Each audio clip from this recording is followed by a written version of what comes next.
と二つの太陽心を映す Other season cheese, welcome to the Endless Eight, a Kyoto animation podcast where we go through 8 selected or curated works of the eponymous studio, Kyoto Animation. And today we are covering Munto as we sort of hit the halfway point in our little odyssey. This is episode 5. And as always, I'm joined by my co-host with the most, Kai, or Clear and Sweet.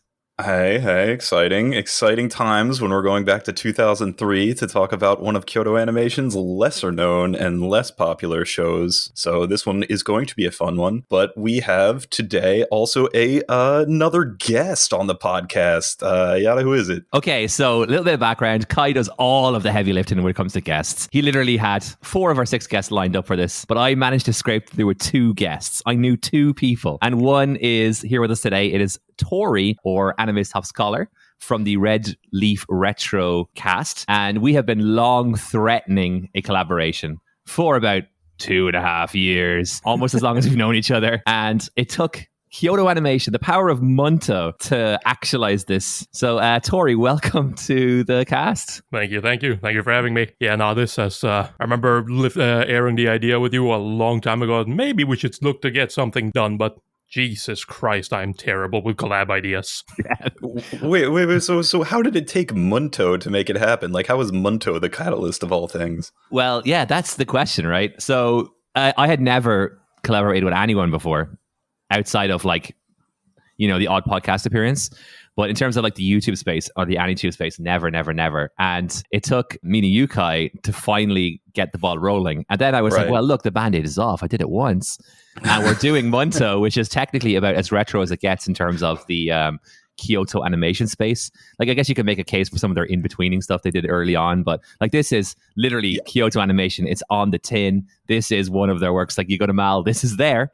You know, it's no, it's, and I thought, well, it's almost retro. For me, it actually feels incredibly older than 19 years, and we might get into that a little bit later on. So I thought, there's only one man for the job. My good friend who loves all things retro, and here we are. That's probably the most interesting thing about this whole podcast, honestly. I don't know, the unspeakable power of Munto is just indescribable, and something we will certainly get into over the course of this episode. But like, Tori, what's your background with either Kyoto Animation or the work of Munto? I have absolutely zero background with Munto. I heard about it before, basically, as far as I went with that. But, you know, as soon as Yata reached out to me for that, I was like, I mean, I guess this is the best it's going to be.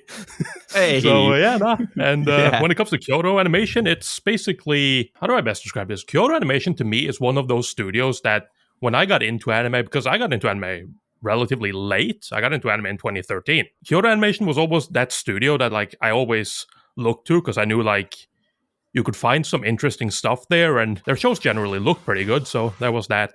And for me personally, Kyoto Animation it's got its ups and downs. It's got some shows I like, a lot of stuff I don't really care about, but yeah. That's kind of the interesting thing, too, is like a lot of what we'll be talking about, or that's relevant about Munto, is kind of the evolution of Kyoto Animation as a studio. So you specifically coming from this background of like older anime, right, of retro anime, or making that your bread and butter and your calling card, having Kyoto Animation pop up, you know, Kyoto Animation, a more recent studio. You said by 2013, when you were getting into anime, Kyoto Animation already had a reputation, right? There's already Clannad and Haruhi, and even by that time, Nichijou and other shows. K-On as well. Oh yeah, K-On too. Yeah, of course. We're going back to like the very beginning.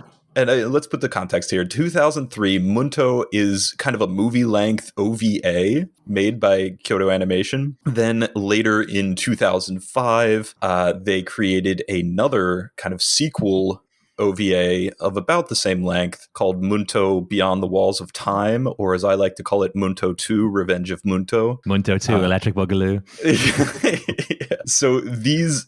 And then later on in like 2009 or something, we're not talking about this specifically, but they remade the second OVA into a set of 9 episodes, I believe. But it's kind of still the same story. So we're just talking about these 2 original OVAs from 2003 and 2005. And the Kyoto Animation you would see in 2013 is not the Kyoto Animation yet that you would see in 2003. No. A lot of the pieces are there, but it's different, and it feels different even watching Munto. Do you know what I was weirdly getting vibes of when I was watching it? It was like PA Works around this time. Except for the fact that it said like literally Kyoani project as it enters. There was nothing Kyoto Animation, at least ostensibly in my mind, I could recognize, right? You know, with everything else, there's sort of like at least everything we've done so far, you can sort of join the dots. I can see the line that went from Clanad to Kyoan, or, you know, Tamako, and then Kyoan to Tamako Market. And it all sort of like works as this little net, this little web. And then there's Munto. Now, I would say like maybe later on, you could say like Violet Evergarden felt very standalone to me in a lot of respects compared to what we had got prior to that. But this one is like, it felt very OVA, right? Like if someone said to me, this is like, this is actually a 90s OVA, you know, some Yakuza guys were laundering and they had to hide, you know, their like receipts somewhere. So they just made Munto. Or like the guys that made Lodos, Record of Lodos, or like, we want to do something else. You know, it's a sort of weird sort of portal fantasy. And we got Munto. So full disclosure, I think none of us had really experienced Munto until sort of semi-recently. Wouldn't that be correct? Yeah, I watched it about 6 months ago. Yeah. And you just had to talk about it 6 months later. It's wild, though. I mean, it's really fun to, and we will in the next episode with Myriad Colors Phantom World just shit on something, right? And it's also very fun in like go watch the Hibike Euphonium episode where there's just so much to praise, and it's very easy to just say how good things are. Munto is a weird one to me because there's like clearly really bad stuff in these two OVAs. But then at the same time, you're kind of like, okay, maybe something there is a little interesting or could have been there. Yeah. I was trying to like work an analogy on it. And the way I would think of it was sort of like a hot pot where you have all of these ingredients that you sort of just bring together and you just dump it in a soup and you cook it up, right? So mileage with hot pot will vary wildly depending on like the weather, essentially. Like I'm good for one hot pot a year where I can sort of like stomach it. But I like the ingredients, right? I like what goes into it because I brought those ingredients to the table. And I feel like with Munto, as like the whole finished thing, I would say that I didn't necessarily enjoy, or I wouldn't necessarily say it was good. But there were elements that I was like, no, that's actually a pretty good moment, right? And I was sort of like breaking it down to like the little pieces. There was a lot that I liked. Now, I would say this. I thought the second one, Munto Strikes Back, is that what we're going with? Or Revenge of Munto? Too Munto, too furious, too angsty, I guess. And Munto is I thought the animation of that one was pretty stellar in parts. The first one felt like... It's raw. It's very raw. I mean, it's interesting, though, because it goes to show how much things changed over like 2 years. Yes. I think the crazy thing is we're like 2 years away from Clanad, right? Like to put this in sort of context of what we've done in the show. Like by 2005, we're like literally, it's 2007 we have Clanad? Right. You have OVA 1, and that is right around the first Fumofu. And then there's the second 12 episodes of Fumofu and Air. And then you're into OVA 2, and then you're into like Haruhi and Canon and Clanon. Clanad, yeah. Here's the thing, though. I was thinking of like a good challenge for Munto. Hey, explain to someone the plot of Munto. That's what I want to do.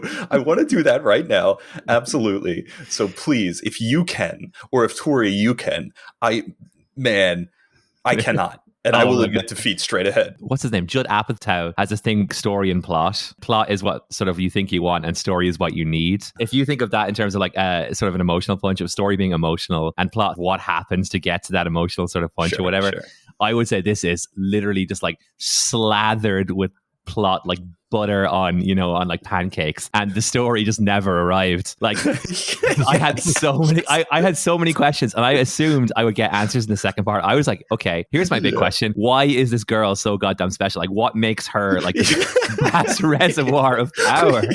And I'm just waiting for it, and then the ending was, oh my. Anyway, time out. We there's a lot to say, but we have to give the people, because I expect that people listening to this podcast may have not actually seen Munto, you know, to their detriment. That's their deal that they have to work through. Tori, can you just like literally describe what goes on in these episodes? I mean, like it kind of feels a little bit weird. You gotta kind of get thrown into it a little bit.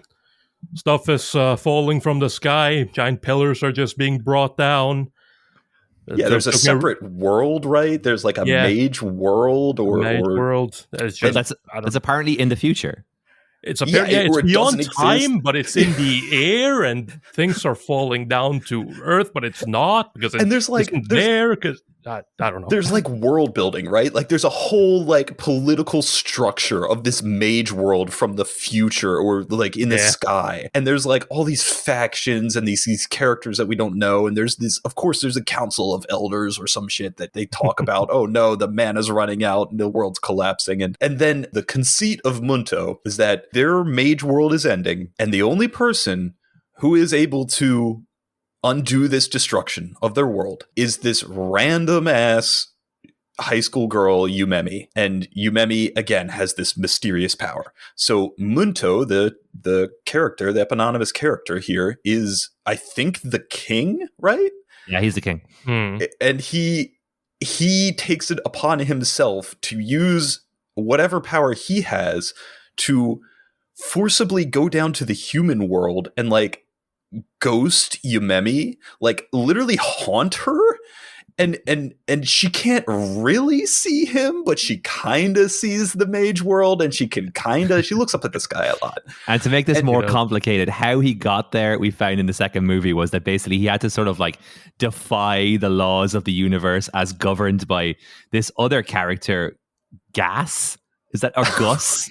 Yeah, Gus. I was literally waiting because he is so like he is so signposted as a villain in my mind. I was just like waiting the whole time for in the first movie for him to like do something, you know? Right, like he's built up to be all powerful. He's got these tattoos. He's got a big fight scene, and he's like he kind of has this back and forth with Munto, and then I don't know. He's got villain flags, but I kind of read him as like gay for Munto, and Munto as I could barely read a thing off of these characters. They were like there.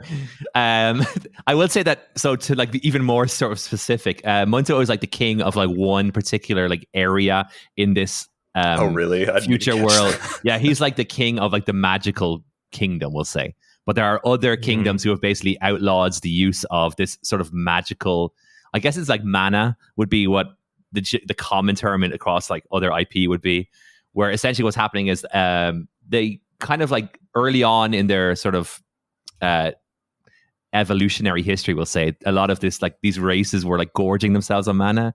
And there was sort of a cautionary tale where they said, no, we're actually destroying the world by using it too much. And the last remaining kingdom that was still using it was Munto's kingdom.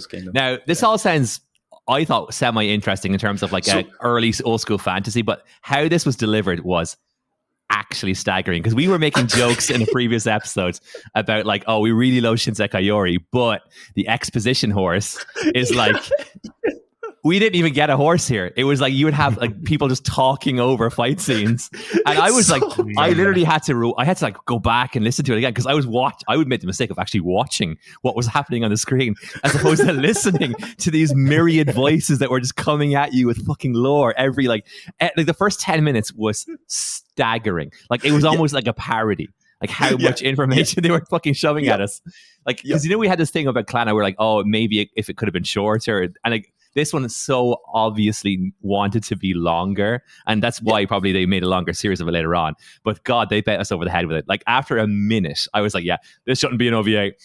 This needs to be a fucking show. This needs to be a fucking shonen, or like know a 3-part movie directed by Peter Jackson. Like there was absurd amounts of world building just being fucking thrown at us. It's like you're having like visual exposition, you're having fucking oral exposition, and they're not like, they're literally contradictory. You know, it's like one guy's over here playing jazz and the other guy's on fucking break beats, you know, and it was just like, or like blast beats or whatever. And it was just like, I was it's staggered like how fucking much plot they were giving us. Definitely. And that's like, that's a thing for me too. That's a trigger for me. That like gets me. If you sit there and exposit at me, that kills me. I don't know about you, Tori. But. Yeah, no, it definitely does. But I mean, like, the thing with this show as well is that it does a little bit of both. Because, like, for the same thing, when Munto goes through time or whatever and comes down and appears before Yumemi, he does the exact opposite thing very often, where he just shows up and be like, you need to come with me. Why? Bitch. No time to explain. Come. Just come. Just join me. How do I join you? What do you mean? Yeah. She's literally like, Nani? Now, I will say, actually, she didn't say Nani in my one, because I, for the life of me, could not find the the sub version of this, so I had to watch the dub. So imagine okay, if you're gonna break that open right now, that's a whole cookie. Okay, go ahead. I had Goku basically saying this to me. Yeah, that's what I want to say. Okay, so for context, the voice of King Munto is Sean Schemmel, right? That's the voice of literally the English voice of Goku, the thing he's most known for, and he's just doing the Goku voice. Yeah, it's not even like this. It's not even disguised. The voice for Yumemi is Veronica Taylor, who, as you may know, is the voice of Ash Ketchum in the beginning, or if you are a cool person, the voice of Akari from Aria the Animation. I'm not a cool person. I'm yet Ash Ketchum. I was literally just like running through the theme song in my head. Yeah, and they do a good performance for the most part. I don't know, or the dub is generally good, considering how bad dubs could be at this period. Oh, totally. Or like how phoned in, we'll say, because like there's a lot of good dubs from this time. I always like go back to. I really like the Fruit Basket dub, which must have been around. The original Fruit Basket dub must have been around this time as well. Because you just have the same like 4 actors doing everything anyway. Yep. And it's usually like not the main cast, it's sort of like the supporting cast. Right. Where you like her mom, for example, could literally be like a dude, right? Yeah. Or just somebody off the street. You're like, what's her name again? Homu Lily? No. Homu Lily? The witch from Madoka Magica? No, the name of the main girl. Yumemi. Yumemi, yeah. Like I thought she did like I think the VA, or at least what we were getting in the dub. Did you watch the dub as well? I watched the dub, yes. Tori, I don't know about you. No, I watched the sub. I am not really a dub watcher, so I didn't want to. Well, I didn't want to. Like, I'm not. I kind of bounce between the two of them. But for this one, I was like, oh, 2003 OVA. There's no way there's going to be a dub of this one. Turns out, in my world, there was no way there's going to be a sub of this one because all I could find was the dub. There's like a really, really low res version on YouTube. Actually, we should maybe link that so people, if they want to watch, like it in glorious 150p or whatever it is. Oh yeah, anime was different back in the day, man. Yeah, and it's got that beautiful 3.4 aspect ratio as well. It's like that's like the Oscar. It's not uploaded in 3 parts, so it's not like quite the quintessential classic anime YouTube experience. yeah. But it's pretty close. Okay, a lot to say about Munto here. I want to go back to something that we've done in every episode of this podcast so far that I've neglected to do right now, and this ties into all the writing that we were talking about, and the place Munto occupied in Kyoto Animation and the space. So in every episode, we've kind of introduced some of the staff behind it. And the reason I watched Munto in the first place was because of the one person who was almost entirely in charge of this. They wrote this show, they animated most of it, and they did all the storyboards and directing as well. And that person is Yoshiji Kigami. Yoshiji Kigami, probably more known now to you or to anyone who's a fan of Kyoto Animation as an animator. He did animation on Grave of the Fireflies, Akira. In Kyoto Animation world, he's more responsible for things like that big fight scene where Violet kicks all those dudes in Violet Evergarden, or we've mentioned him before in the Hibike Euphonium episode where he did running across the bridge and crying, that whole thing. And I believe I looked into this. I tried to see what he did in Disappearance of Haruhi Suzumiya. And I believe he did the scene with Kyoan running. So like anytime anybody had to do running or like a big fight scene, Kigami was like the go-to guy for Kyoto Animation. This is the only thing he directed. They let him direct. Yes, exactly. And like he wrote this too. Like this is all his fan fiction. So you can see so much with just that fact, right? Like so much of like, why does this story make no sense? What is happening here? And also like, why did Ishihara and the others came in to kind of make Kyoto Animation or take the reins on directing in Kyoto Animation? Why didn't Kigami? And I think you can kind of see it when you watch Munto, right? Yeah. Yeah. Yes, you can. It's one of those things where you have this prodigiously talented animator, but he really has to get this out of his system.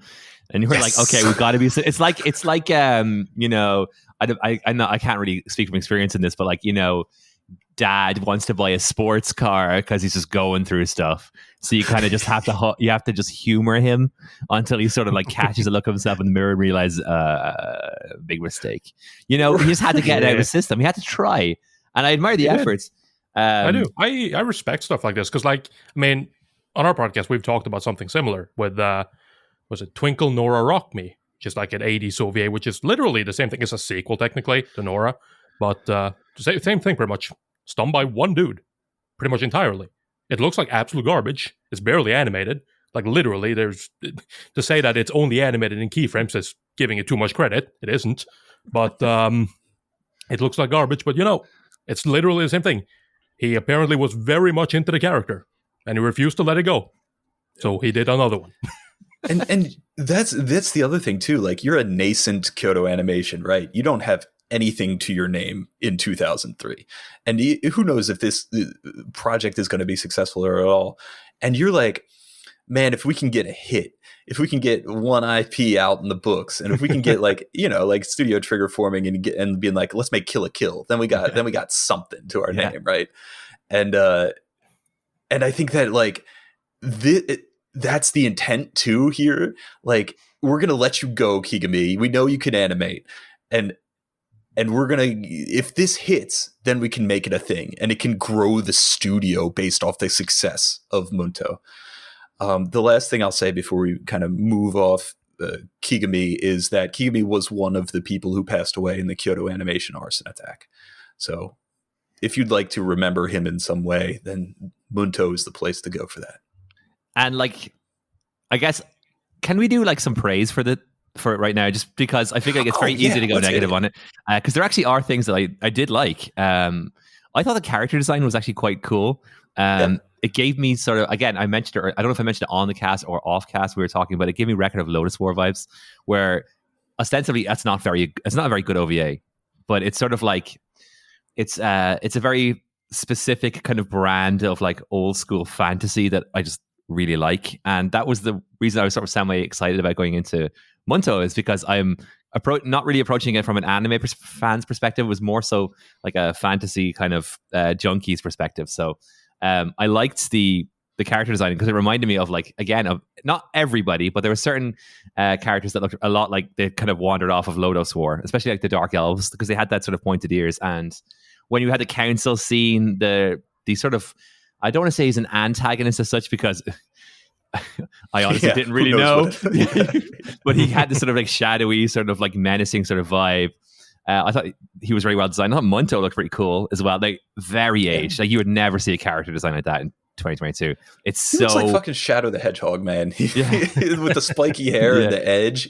I was thinking, like, maybe, like, you know, Bastard, the Netflix recently released Bastard. And it's like 80s. It's very heavy metal. It's very 80s. Mm-hmm. It's very like camp. And that's like a lot of what the character design from the sort of like fantastical perspective is. I thought it worked, and again, there were some really cool sequences when they let themselves go. Like, it was very sparing, we'll say. Like, you could tell that it was a bit of they were sort of patched together. Now, in the second movie, I thought there was a really cool sequence where Gus, or whatever he was called, the Dark Elf, he was sort of like fighting a fleet of battleships by himself, and he just sort of, I was going to bring that one up. I was like, "Ooh, this is really well shot." And then there was another. This was like some shot composition was quite nice as well.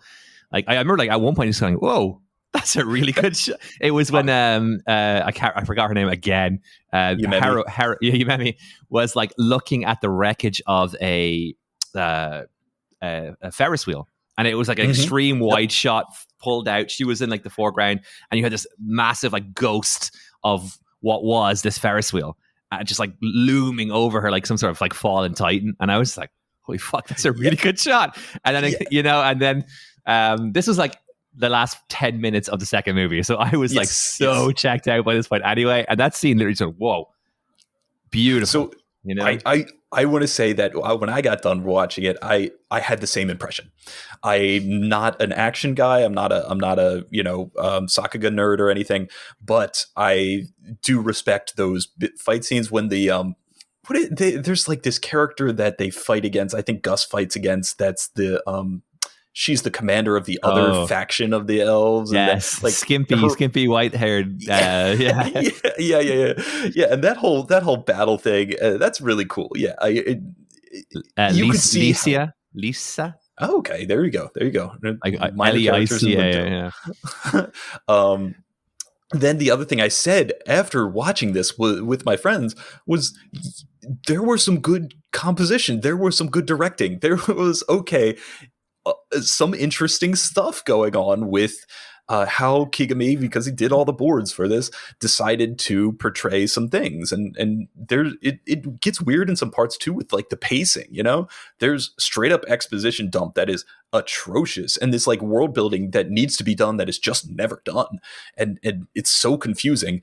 But then at the same time, there's shots of like when Yumemi's in her loft bed and the thing and this kind of like quiet moment that you do kind of like get that impression. You do kind of feel like, okay, what's going on here? Yeah. There was one beautiful shot of Yumemi in the second OVA where she was just sort of like looking. I think she might have had her head on a desk or something like that. And I remember just being caught again. It was like that fairground shot where I was just like, where the hell did that come from? You know, it was just like, like it was literally like, because I don't know if it's like, you know, by contrast, everything looks way better, you know, because you're sort of like sandwiched by not shit, but like something that's of significantly lower quality. And it was these moments. I was like, wow, there's like so much potential here. And that's kind of like what, you know, you think about that sort of like divergent timeline, you know, we're like, oh, we're on sort of like timeline A where Haruhi was the thing that blew up, right? Yeah. And then you see like these little moments of like, well, that could have been, you know, if they could have like nuanced that a little bit, and who knows, right? It could have been exactly. It might have been something. In another universe, Munto is huge, and boy, that's wild to even think about. Yeah, can you imagine like the kind of like quirky ED that Munto would have put together of all like the little, all the kind of like chibi elf characters sort of doing like their, you know, like doing their dance. Like, I want to say that while we're talking about positives, I particularly love the character of Ichiko. Ichiko is Yumemi's friend, and also probably she's probably hot for Yumemi, or at least I read it that way. She is notices that Yumemi is looking up at the sky a lot. Notices that Yumemi has this like thing going on. Yumemi does not tell her. And she wants to be Yumemi's confidant. And since she can't see Ghost Space World, Munto is not haunting her, that creates a lot of angst. And I think some of the best moments, or like really the only character thing that is at all going on in Munto, is that Ichiko feels put off and rejected by Yumemi. Even into like the end of the second OVA. Yeah. Like a thing. Definitely. Tori, you got anything nice to say about Munto? I mean, just to kind of go off on that as well with Ichigo, it's just like, it also kind of gave room for one of those scenes where it's like probably the only time I could remember like laughing at something they did in the show as well. The scene where she is like really frustrated and goes home and she kind of just screams out in the room and the entire street just gathers outside. So good. Yeah, that's so good. I love that. Yeah. That actually made me laugh. I wasn't expecting that. That was such a heartfelt moment where it's just like, everybody's so close here. People seem like they care. I also really liked Ichiko's fit when they went for a picnic. Thought she was kind of swagged out, you know. And also, I would say this main girl had this like cool white dress as well, and I was like, oh, they're kind of, you know. And Mini Me had her whatever the hell she was doing. You know? Okay, so we have to bring up the character of Suzume, because maybe this transitions into stuff that's not so good. Suzume is this very small character. She's the same age as Ichiko and Yumemi. She's a classmate ostensibly, right? I don't know. She looks like she's 10 years old, but you know, whatever. She, like a large part of the plot that we have not discussed, completely removed from the magic world nonsense, is that Suzume gets married. Air And then, quotes. yeah. And if by married we mean tries to swim a river with her fiance. And it was fucking wild. Yeah, I'm trying to remember why they did this, and I do not remember why they did this. So I think they sort of like, or at least our heroine sort of like read it as this thing of like moving forward into the future. I think it was sort of like a pseudo, like we do this big, like almost like a cleansing thing to show that we're sort of like leaving behind the like the traumas or whatever of the past, which Suzume never really struck me as a, you know, carrying a lot of trauma kind of type. But you know, so they had to, she literally like, oh my God, like I kind of hated her, but she was also fucking adorable when she had that like rubber date, like the rubber like she was a floaty. And so it's metaphorical in the show, right? Like it's like it's thematic, right? That they're moving forward with their new life. They're swim a river that they're giving themselves up to the like, because she needs to give like a herself suicide, up, right? Didn't it seem like a double suicide? Oh my God, I didn't know there was another side at the beginning. I was like, oh shit, ritual suicide. Didn't see that coming. It's got dark. But no, it is thematic in like it ties into very, very loosely into Yumemi's story about you know, believing in the unknown and you know, just jumping in quite literally with, you know, 2 feet and going for it, and like believing in the future or something like that, and that gives Yumemi the strength to accept Ghost Munto haunting her in her head and believe in that. But like textually, on that like first level of what's happening in the show, there's a bridge over this river and everybody's watching them swim this river, and there's no reason for them to swim the river to elope. Like they could, you know, it's not like a Toradora thing, you know, where they're in the river and it's like, no, they just go for a swim in the river because they feel they need to. Like, what? Yeah, and I love the fact that the guy wasn't even like, he never showed up in the second movie whatsoever. I was like, because I was like, that was such a big part of the first one, and it took to like 48 minutes into the OVA for them to sort of mention that the girl had Suzume had been to this park before with her boyfriend / husband / whatever. Also, I don't know why did you have to make him so tall? It just automatically made it creepy, you know, because like even though ostensibly they're sort of supposed to be the same age, he is like a man. And Suzume's like 3'6". She is small. She's tiny. It's like, and she's like, you know, she's not like quirky kind of small, you know what I mean? Like, it's, you know, she's sort of like, no, you're really 9 though, right? Like that's what we're going for. About your age. She was a funny character, man. Like, and I don't mean funny and like, ha ha ha, isn't she so hilarious? As in like why are you actually here? Because Ichigo does all the heavy lifting in terms of like in movie 1, I thought Ichigo was basically the hey, wake up from you know, but in the second one she did actually kind of, she was sort of MVP, right? Like she sort of did all the heavy lifting. But Suzume was sort of like, okay, yeah, she's getting married, and you know, because she never had like a moment of like, oh, why are these 3 friends so good? You know, like it's like, yeah, Ichigo you know, in terms of character dynamics, you have that Ichigo thing, but then that's it. It goes back to there's no idea why Yumemi is special in any way or no reason behind it, and then there's no reason for Suzume and her nonsense to be in this show. And you got to think of like, Higami, what were you going for?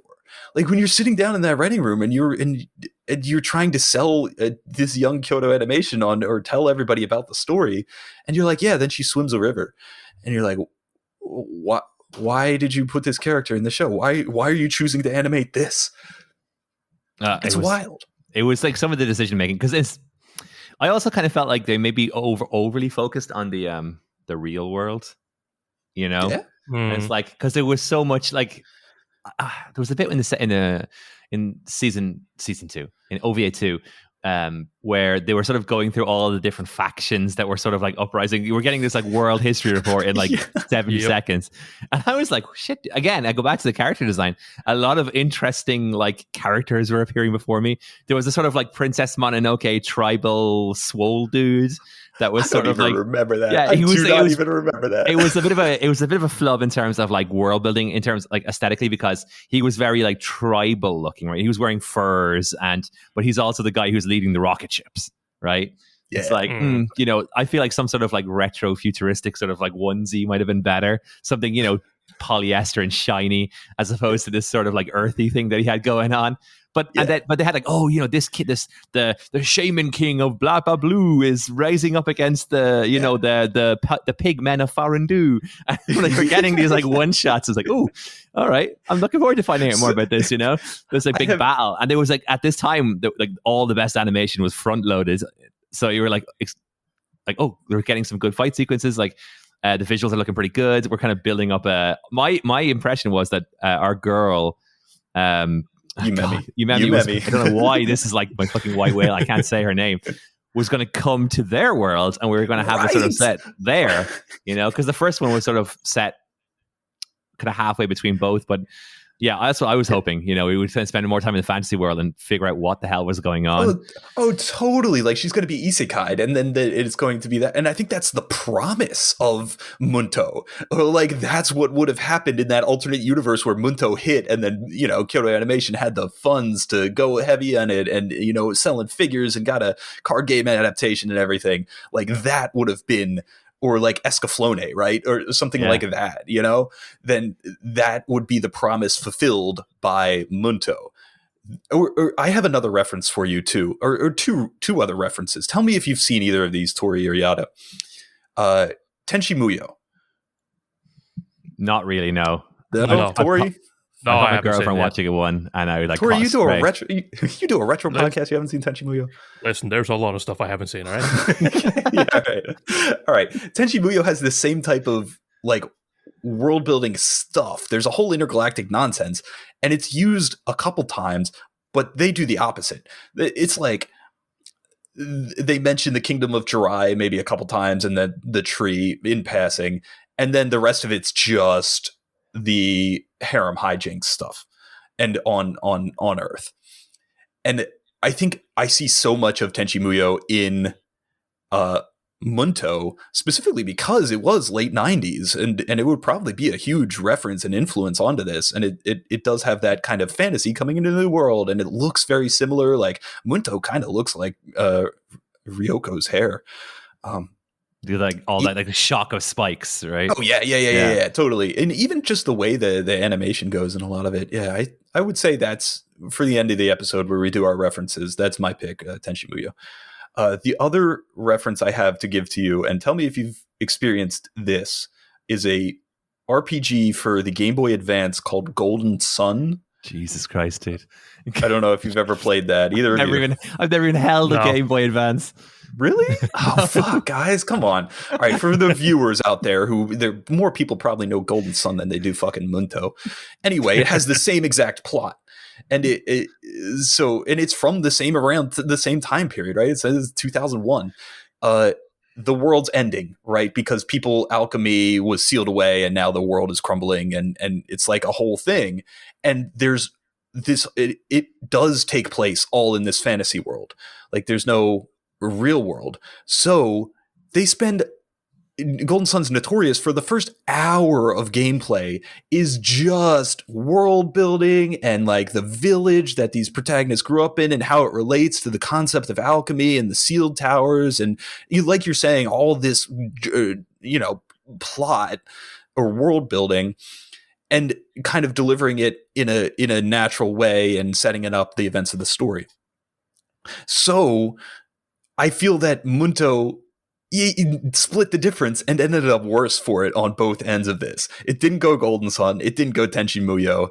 And it kind of like presents as it wants to be either of these, and then just doesn't really either. I got a like a Munto-esque sort of like reference to tie this sort of analogy together.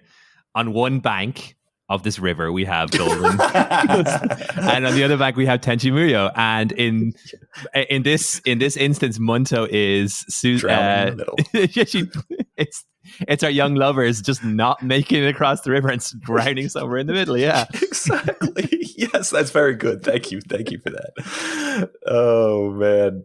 You know what's another part that I felt like woefully dated in is like so this was sort of like a weird period in time in terms of like fantasy, because we're like a few years off like what would be like Log Horizon for a big changer in sort of like, and like we're 4 years off of Shinsekai Yori, right? But in terms of like how fantasy anime, which is like a big sort of subsection of anime, especially with isekai, how woefully dated that felt in terms of like this is not really the kind of fantasy that people wanted anymore.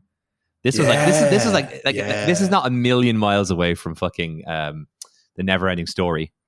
You know what I mean?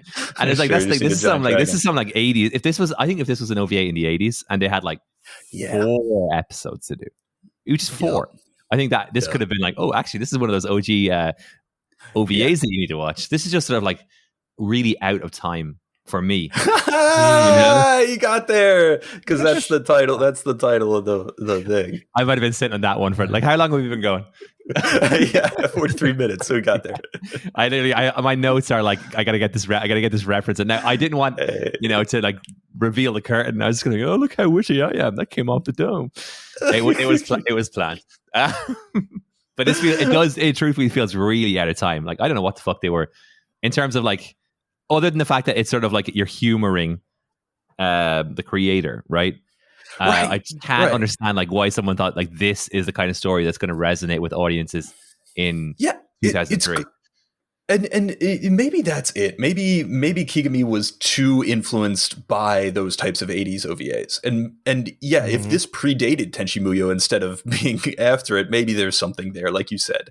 But generally, I think, I don't know, it's not like storytelling. Yeah, like anime, right, is in a different place in 2003, but storytelling is not.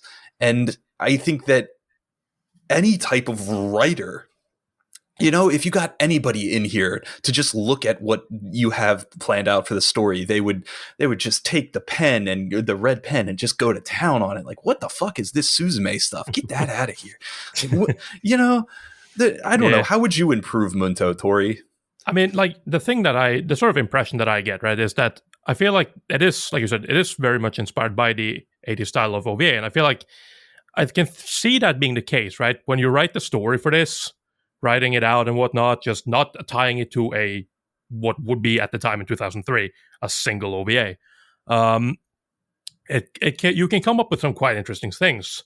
Then you have the idea that you are going to have to show this to people and you are going to have to show yourself, well, like show what you can do. You're trying to show what Kyoani is capable of in a single episode. That is not very easy. So the story then takes a lot of hits.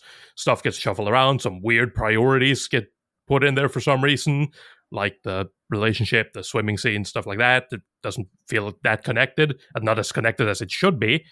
And then at the end of the day, you sort of come up with what you see in a lot of especially the 80s OVAs. Technically, they look very good. They have a lot of stuff going for it. Production values there. You can definitely see why they were allowed to make this. After that, however, if you're going to go through it and like look at it critically, you're going to analyze the story, you're going to look at the stuff, you're going to be like, okay, this definitely needs some work. And then, of course, in 2005, you see the second OVA come out, and there has definitely been some technical improvements and even slight story improvements. I feel like the second OVA is a little bit more focused than the first one is. There's definitely improvement there, and then, but even still, you kind of come with the same thing. It's like, maybe it would have been better as a series, but I don't know. I kind of, without knowing anything, of course, it kind of feels to me like it is the sort of typical OVA style where it's like, this is a showpiece. We're going to show what we can do. Not necessarily in terms of story writing, but we're going to show what we're capable of. I got such a proof of concept vibe off of this. Like I was Yes. like, you go. So this is like my Spark Notes version. And what I'm going to do is, when you say it's okay, I'm going to flesh all of this out into this like big ass, sweeping, maybe 25 episode epic. Yep. Just write the check. So Yeah. I on the improving it, right? Here's how I think you do it, right? I think you my favorite part of the world theoretically is this future, out of time, in time, fantasy, magical land. I think you cut it out completely of the first one, right? And you just have Munto appearing to her, and you have the preface of her sort of like she sees the shit in the sky, right? That's right. That's like you open on that like the same way she does, right? I actually like that was cool. The fact she was carrying the umbrella and the way they tied that around, and the fact that when it's cloudy, she sees the sky the same way as everyone else does because the islands are hidden, right? That's cool. Yeah. That's what you call like fucking character stuff right there, and you just play into that, right? And then Munto sort of like he starts to appear to her, and he does a better job of explaining himself. Because like, it's fucking infuriating. The third time he said, "Refer to me as King Munto." It's like, but her. There's no relationship between Yumemi and Munto. That's like there's no relationship at all. So I think if he basically, and she has to get isekai'd. At least partially, right? So like just because then when she's there, now she's like she's Harry Potter at Hogwarts, right? She has got like no reference. Just like we have no reference for what the fuck is going on, but she can experience it, so we don't need to be told it, right? We can see it through her eyes. And then you can have that moment where like, and also at some point I explain what the hell she actually is like, how she is sort of like whatever she is. I don't even have a word. Like she doesn't even have like like she is like the chosen one or the, it's like, what is she? I don't know. But yeah, I do that. And then in the second one, you could have a sort of thing where like, then you start building on the world, or after you've sort of like built her and Munto as some sort of like I don't know, they have some sort of relationship, and then you've also grounded her in her world, right? Like that's what we focus on for the first one. So for the second one, we can have all the shiny fight sequences and all the colorful characters, and the Oracle woman who cut her eyes out. That was a very random moment. I wasn't sure what was going on there with her. It's a metaphor. It's deep. Yeah, it was too deep for me. Definitely. Very deep. It was as deep as the river that Suzumi was crossing. I kind of just feel like they took the sort of like the separation of time, that wall of time. I feel like for these OVAs, they kind of took that a little bit too seriously. I understand they wanted to make it a big deal, like Yumemi cannot just simply cross over, even though through power of will, yes, she can. But it is, I feel like that kind of becomes a little bit of a hindrance as well.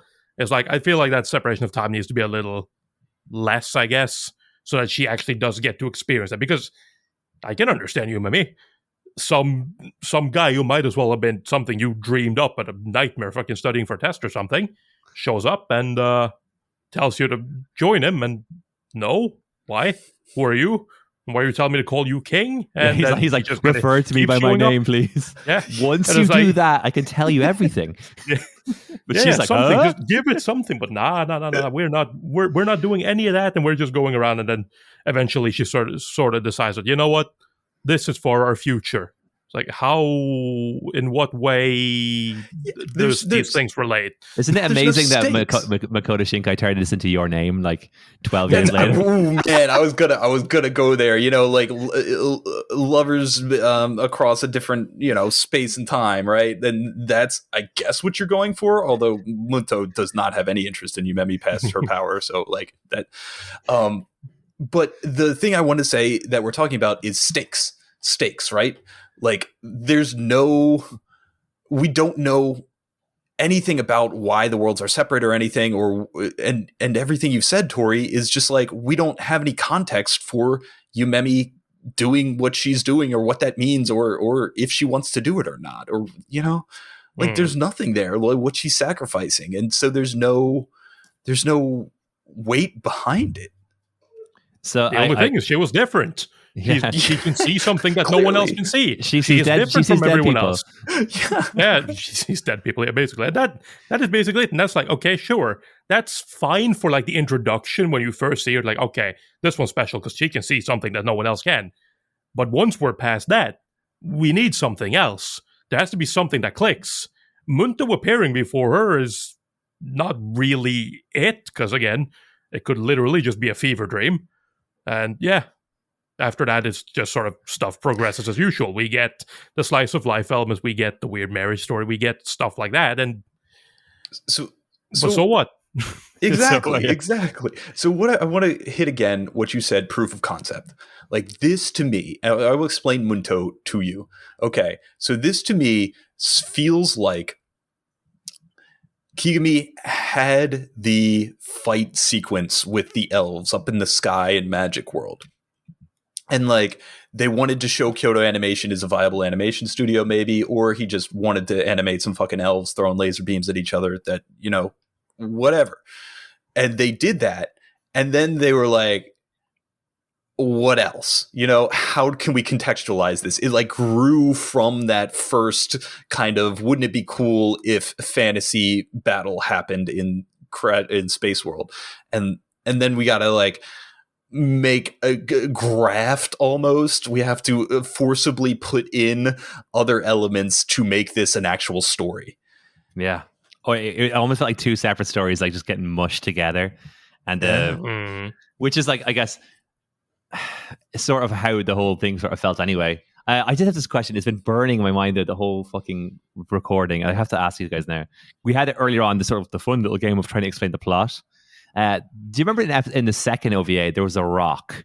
Okay, at a shrine, there's this giant ass rock, right? And it's sort of like thinking about that. I'm like, what the fuck was up with the rock? Because here's what I thought, right? I thought that the ship was the rock, as in like it had somehow come back at the beginning of time, was in stasis, and then reawoke, right? Because the guy said, "My God, they say the rock is from the future."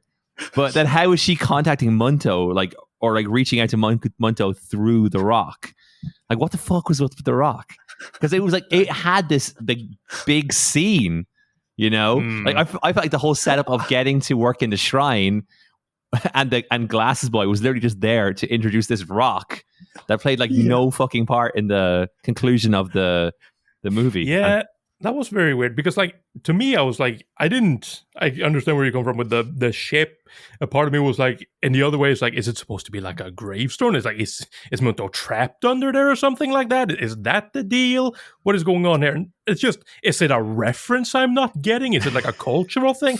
Like, I'm not understanding. Is it like, I feel like there's just, I don't know, there is something missing here. It's so random. Yes, I understand it's spiritual rock from the future, but like you're telling me that it could have been any rock whatsoever. And I guess that would imply that, I guess the only thing you could say is like, well, that's proof that she can go between worlds. Like, sure, because that we assume that rock came from Munto's future, right? Like, oh man, I'm reading way too much. Right? I got the fucking corkboard up now, and I'm sort of like that kind of box, you know, like Charlie from Sunny.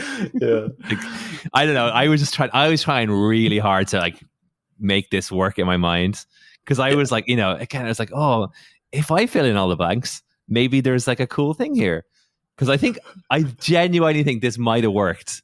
Yes, that's what I want to say too. Yes, it could have been, right? You can clearly see how it could have been.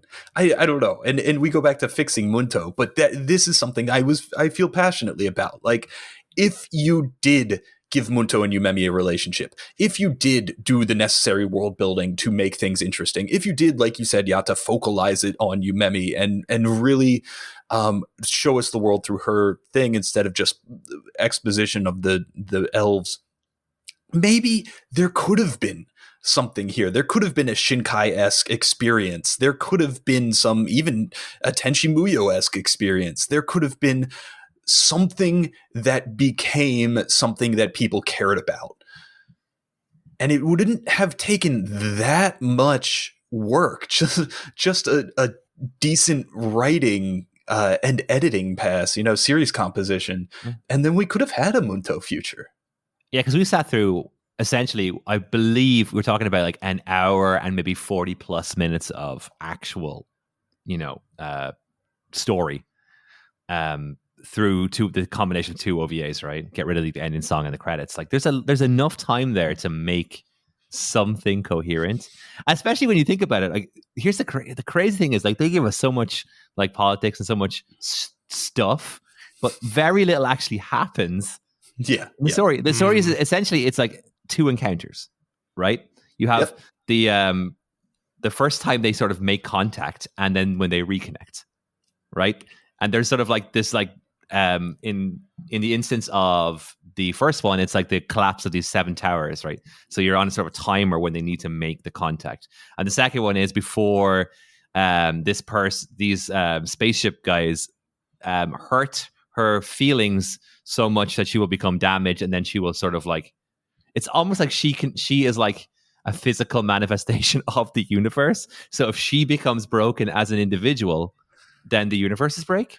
See, if they did that, man, if you made that the central conceit of Munto, that she's actually the embodiment of the magical world collapsing, and maybe you put a bunch of drama in Yumemi's life that she has to overcome. And like, when the elves do good things to help the world, then it helps Yumemi's mental state and things like that. Yeah, and you could have even tied the fucking swimming scene together now, because that's like a big moment of affirmation for her, right? She learns to like believe and power through, and then of course that has a positive effect on the universe. But like that's they didn't sort of semi-coherent storytelling, right? Like, they sure didn't do that. Like, I hear what you're saying there, but how about 5 minutes of exposition over a still shot of Munto looking pensive, of all these proper nouns of people and places we're never going to care about and aren't going to matter? Yes, I was kind of wondering that. I was like, he must have a book somewhere, right? Yeah, like he must have some sort of massive fiction, right? Tome of fanfic. I genuinely, I'm a part of me is like very morbidly curious about how the series went, because I think it's a retelling of the second one. I think it doesn't present any new info, but I'm not sure. Yeah, but with 12 episodes, though, you feel like they'd have to like fill in a lot of the gaps, right? Because this feels like a series of moments punctuated by nothing, where you might have got 9. Like, you might have got like 9 episodes. You might have got like with 9 episodes, you theoretically could have really like fleshed out what we did get. Now, what we got, right. In terms of like the first third might have been, I guess theoretically, might have been like the Civil War. What was going on? Was it a civil war between the fantasy race? That's a good question. So I checked it. Episodes 1 through 6 of the Munto OVA from 2009 are restored identical scenes from both OVAs. Oh, so there are 3 episodes of additional content. That might make sense, because the ending was like, it was a cliffhanger. Oh my god! Oh, like what are we doing here, guys? I barely gave a fuck, but I did give a fuck. And when you end it on the Inception spinning thing, but at least in that case you have an option. Either it stopped and he is like in he's in the dream, or it doesn't stop and he. Or whatever. Like it's only 2 options. Here it's like, all right, and now the story begins. Exactly. And so that segues right into what I want to talk about here. And we kind of touched on it before, but like, Munto failed. It's an abject failure. I have no idea how it got a second OVA. Maybe they wanted to give it that shows how much they valued Kigami. So he's a really talented animator. Oh, he's great. He's so good. And he also, in doing research, I did a eulogy video for the people that worked on Disappearance who passed away, and everything I said when I was everything I read when researching for that was that Kigami just was so good at showing the other animators what to do and how to do it, and being the like head animator at Kyoto Animation, and he was respected by everybody. So I can see why they would trust in him, right? But like, there's this thing like we talked about with Kill la Kill, right? Like, if you can get that one IP under your belt that you own, that you don't have to, because after this, Kyoto Animation would become popular for working on stuff that either Katakawa or some big giant amorphous company, evil company owns, and they have to split the profits with, and they have to use. Now, that's upsetting to you, obviously, as a studio, because you want to own your IP and you want to get all of that, so you're not beholden to anybody aside from the people internal to your company. Unfortunately, the situation was that they did not hit a success with their original IPs. What hit was The Melancholy of Haruhi Suzumiya and Clannad. And those, of course, not original works. And I think there's a reason for that, right? And I feel bad, like shitting on Kigami, especially because he's no longer with us too. But like the novels of The Melancholy of Haruhi Suzumiya, the original work that was there when Kyoto Animation stepped in and created that anime to promote that, those novels are fantastic. They are genuinely good storytelling. And I feel that way for so many of the IPs that get produced and that Kyoto Animation took and they identified what was great about Haruhi Suzumiya and they put that on screen and they translated that accurately, but they didn't come up with it, and there's a huge and I think Munto shows us this chasm of difference between owning something or like creating the conceit and the storytelling behind it and then making a damn good fight scene or a damn good emotional moment or showcasing a character's inner turmoil on screen in a visual narrative medium. And that's where Munto lives, right? That's the Munto. You know what? It's kind of weird parallels to like what Imaishi was doing towards the end of Gainax and going into Trigger. Yeah. And you kind of like, I think he doesn't suffer the same way.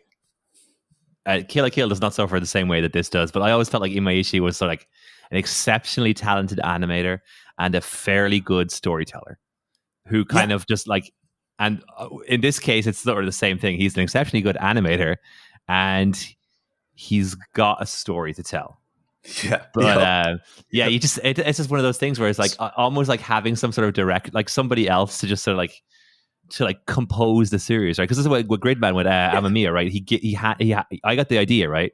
But I'm going to give it to you, and you're going to put this into like a coherent, exactly. thing. Hire a writer, people, and this is what I think too about. But the desire for the studio to own this IP, I see it so much in anime. The one I want to bring up is Studio 3 Hertz. I don't know if you know this studio, but they did Flip Flappers and they did Princess Principal, which are both these Are they doing do it yourself right now? Oh, I don't know if that's them. I don't know. We got to fact check that. But I know that they were founded on, because I love Do It Yourself. That's my anime of the year so far.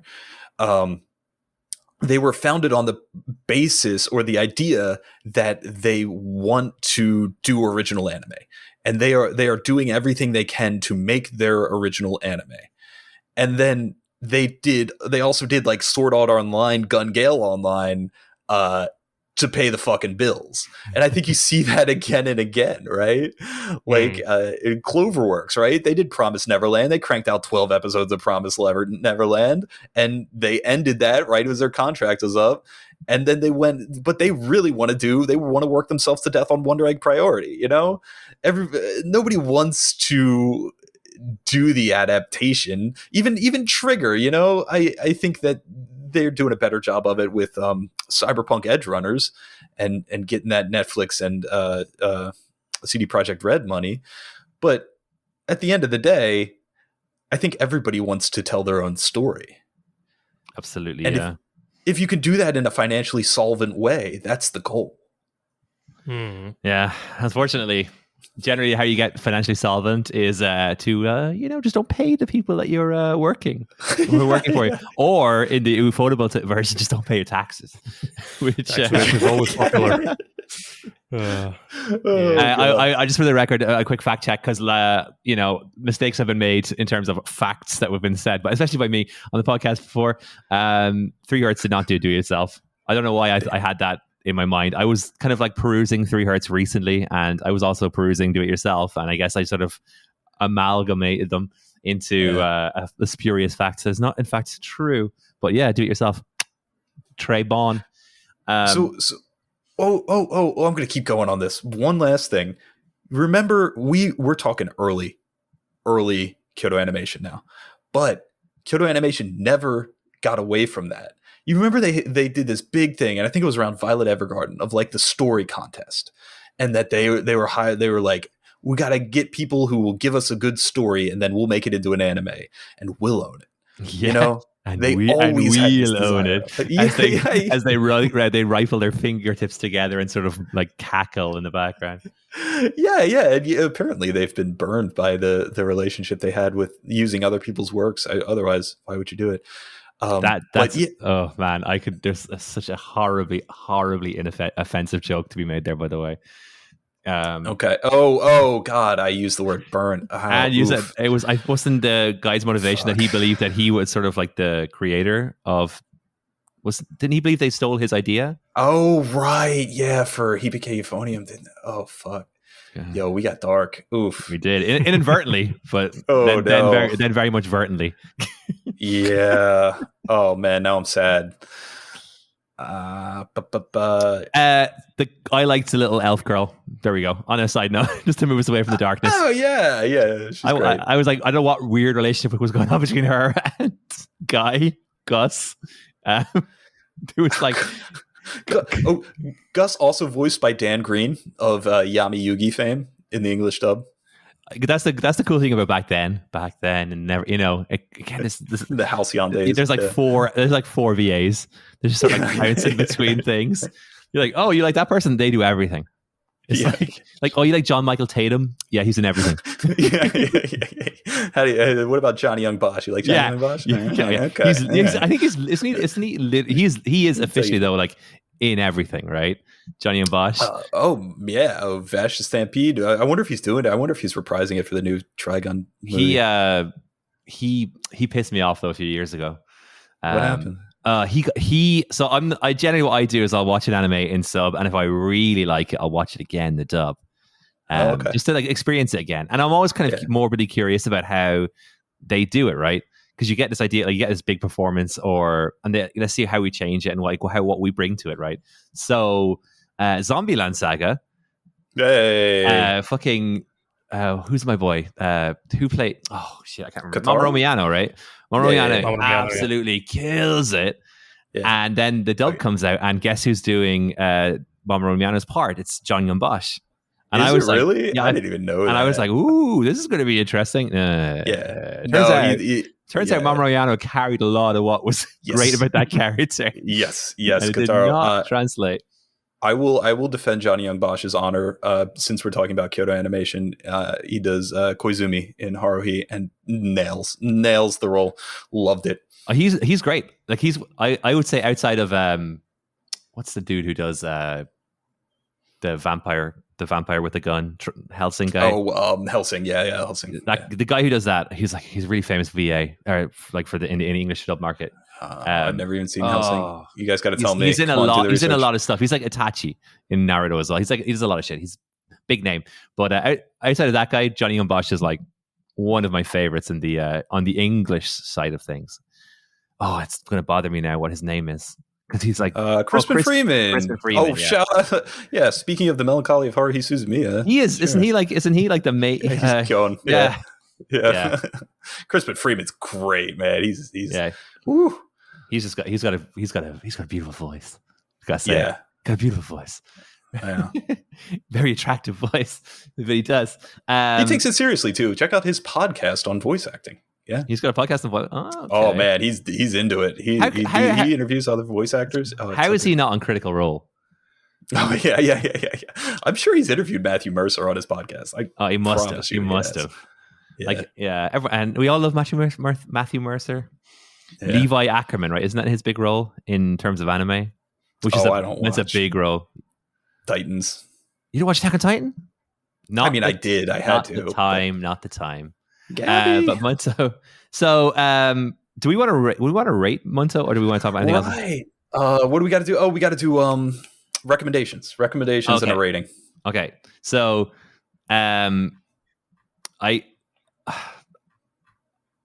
recommendations. Yeah, give me some of those old OVAs from that you said back. Tori, what have you must have seen something that looked at least like Munto, like a better version of Munto. Yeah, please. Ideally better, Oh because we're my recommending it. God. Are you think about that? Think about that, Tori. You got 2 minutes. Okay.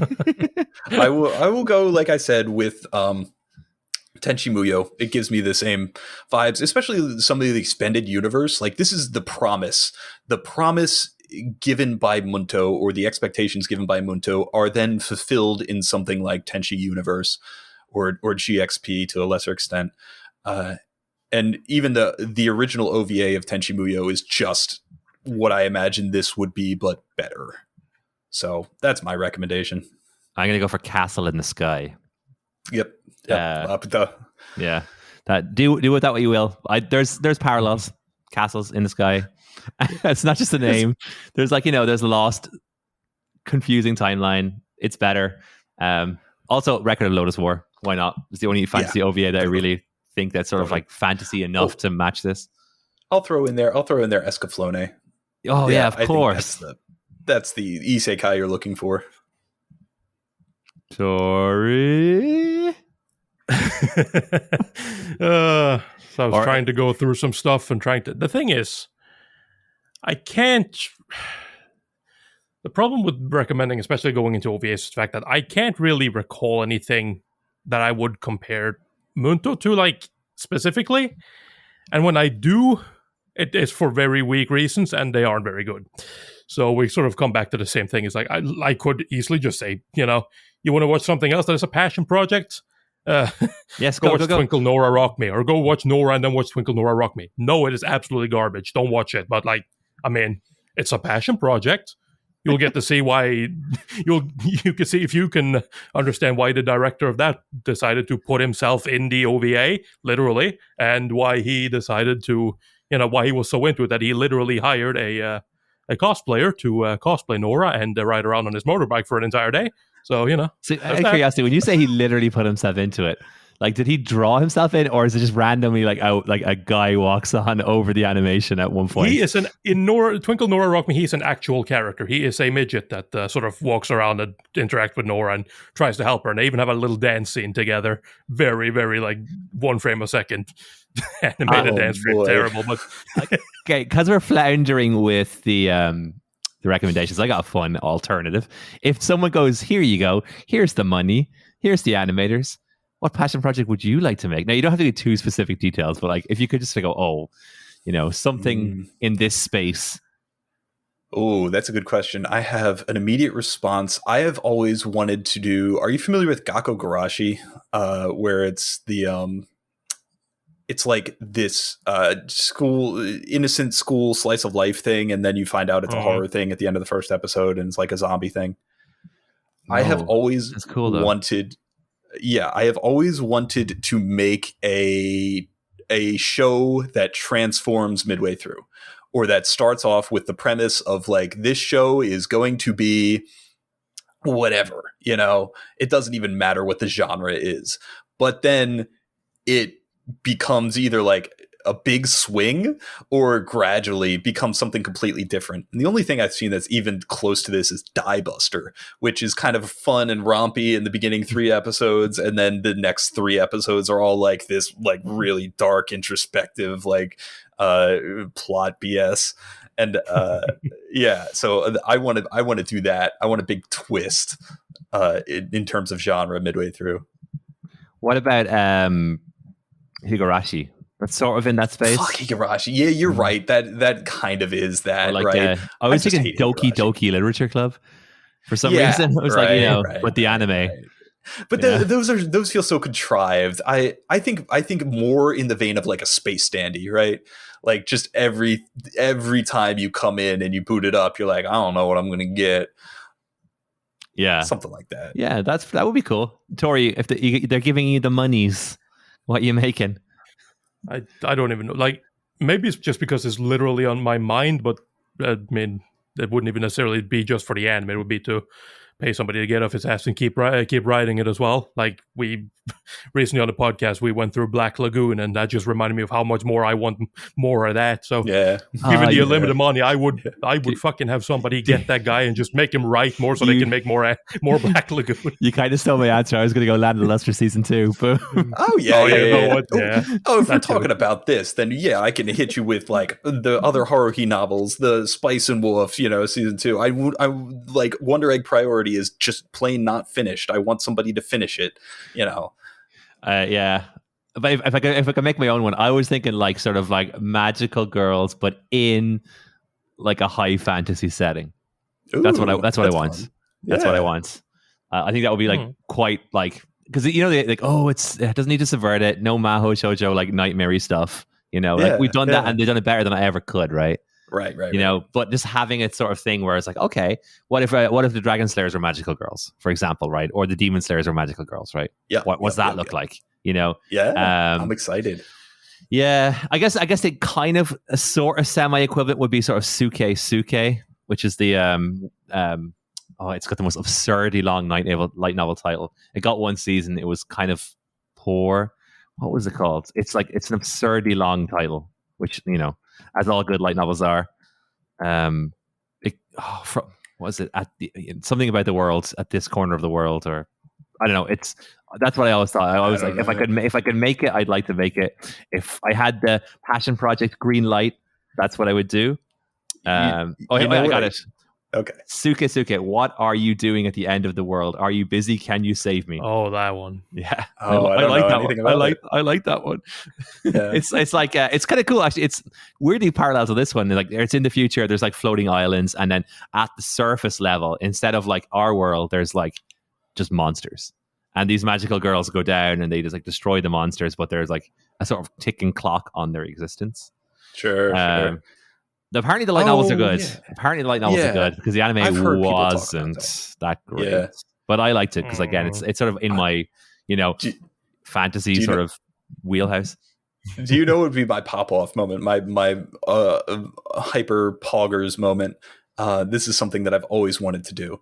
Like, imagine you make an original anime or something, and it's like whatever, a magical girl show, and you do your own whatever, and then in the very last episode something comes in that like Madoka comes down and you realize you've been watching a Madoka Magica show the entire time, or like something like that, like it ties into it. Would literally it would have to be Dio from JoJo's Bizarre Adventure, just for the meme at the very end. It's like, it was me. Yeah. That would be it, right? Or like you're like, damn, the main character's name was JoJo the entire time. How did I not notice? The like whole thing was a reference. Yeah, exactly. It's pretty far to go for a meme, but I like it. Yeah, but it would be so good, wouldn't it? It would be so good. And you don't give anything ahead of time. You don't like give any in the credits. You don't credit Aniplex or anybody. That would be a fucking moment. Like if you could keep that under wraps just for that moment, Yep. All right, we struggled on the recommendations, but there we go. We had a JoJo reference. So we pulled it back. JoJo X Munto, that's what I'm funding. So Tori, what we do at this point is at the end of the episode, we always we have this like Kyoani big board. We sort of give a letter grading like A, B, C, T, D. Sure. T. Nothing's been in the T rankings yet. Yeah. Hopefully we won't get down there. Maybe Myriad Colors. It's like Icky Toast and High School of the Dead is down in the T section. It's like High School of the Dead. Yeah, it's fun, but it's a T, right? Oh, were you saying that was a joke? Oh, that's a booby joke. It was a booby joke. Yeah. Okay, I missed it. Damn. Booby jokes. We'll save that for next week because there's a very famous scene. Oh yes, booby jokes for next week. What happened, Kyoto Animation? So it's a classic tier maker list, right? S tier, A, B, C, D, E, F. You go all the way. You can go down to Z if you want. And we've been rating the Kyoani shows on it. So we've had Clan Ad. We said it was a B tier show. A, B. We're gonna make a list. I actually we literally make a list. Tier list maker because I'm forgetting what we ranked everything now. Yeah, Sandy Funny was top tier, and then it was a rung below that was Clan Ads, and we think we said Free was like a rung below that next to Tomoko Market. Did we put Clan Ad and Free on the A tier? Okay. I think Free was like high B, and then like Tamako Market was like, we agreed to let us have it on the B, even though we didn't really want it on the B. Right. Okay. But some of us really wanted it on the B. And now here we are at Munto. And for me, there's no fucking way this is a B. No, yeah, I would agree. I think I'll get it. I think it's a strong D. Wow. Oh, geez. Okay. Is that too harsh? Yeah. I don't know. What do you think, Tori? Yeah, I was kind of just sort of playing with playing with the ranks in my head as well. I think a D sounds all right, honestly. Jeez. D sounds to be like you should avoid this, or like I was offended in some way by this, which wasn't really the case for me for Munto. I mean, I was offended at the exposition, yes, and for a couple other things, the character building, the ending, yeah, sure, the composition of the entire thing, absolutely. That little girl's whole existence. Yeah, man. Suzume. Okay, maybe it is a D. Yeah, I there's too much that I like about Munto that I don't want to. Okay, I think if there's tiers below D, then I can accept D. Oh yeah, like there's we say E and F, right? Well, F for sure, right? Okay, I would say D plus though, like or even C minus. I could be talking to a C minus. That's fair because there's a lot of things that I did actually kind of like. I was it's just that there's no way you can turn around to someone with a straight face and say, "Oh yeah, this is good." Oh yeah, totally. Yeah, absolutely. You're going to be watching Kyoani, well then you're starting off at Munto. Yeah. Oh no. Yeah, don't do the people. Yeah, like they that. did. Someone turns around. I really, really like that Violet Evergarden. It's like, well, that do I know what you're watching next? Man, that's it, right? That is Munto. I had a lot of fun with it. I had more fun talking about it than I did watching it, which is not always the case, obviously. But there was some beautiful moments speckled throughout. And again, I would say, it's a must-watch for Kyoani fans because Clannad is and Haruhi are sort of like the foundational text, but this is literally a foundational text, timeline-wise. And it's fucking amazing to see, to think. Sorry, there's Irish people don't pronounce THs, and I'm very conscious of trying to not fall into that trap of 33 and a third. To think that like 3 years after this, we're going to be having like the Melancholy. It's amazing to see like how far they came. And to see like even just to hypothesize the alternative timeline, that's kind of fascinating to me too. A lot of fun with Munto. Don't regret picking it at all. It's variety is the spice of life, and this was definitely a difference than like what this very easily could have been K-On! Or something like that, and we would have kind of regurgitated what we said about Naoki Yamada before. This is totally fresh, totally interesting. Tori, thanks for coming on, dude. It was awesome. Had a lot of fun. Thank you for having me. You can check out Tori on the Red Leaf Retrocast. Link will be in the description below. And you can check out his YouTube channel, Anime Top Scholar, where he's going through Bleach. I am currently going through Bleach as one of the things, yes. Because now it's officially 20 years old, right? It is. I mean, we have the date set to 15 years to the season, so anything 15. inside of that is... okay. It's basically considered retro by us, and since we are obviously the foremost authority on everything retro, then that's the rule. Yes. It's official. If you are 15 years old, you're retro. Absolutely. Well, yeah. Thanks everybody for listening, and be sure to tune in next episode as we journey into the realm of Myriad Colors Phantom World. We're back to back dimes here. Munto and Myriad Colors Phantom World. The mid-season slump. Well, it should be a fun one nonetheless. So we look forward to you joining us on that episode. And thank you for sticking through all of us talk about Munto. Bye.